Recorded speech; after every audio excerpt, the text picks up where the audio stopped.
শুক্রবার ঘুরে ফেলো, দিকে ঘুরে ফেলো। শুক্রবার যদি ফ্রি থাকি, বাসায় থাকি, তখন বাচ্চাদের নিয়ে একটু সময় কাটানোর চেষ্টা করি।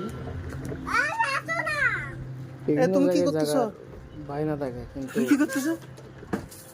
সব সময় সুযোগ হয় না, তাই বাসার ছাদেই যতটুকু পারি এদিকে ঘুরাও। বাচ্চাদের সাথে কোয়ালিটি সময় পার করার চেষ্টা করি।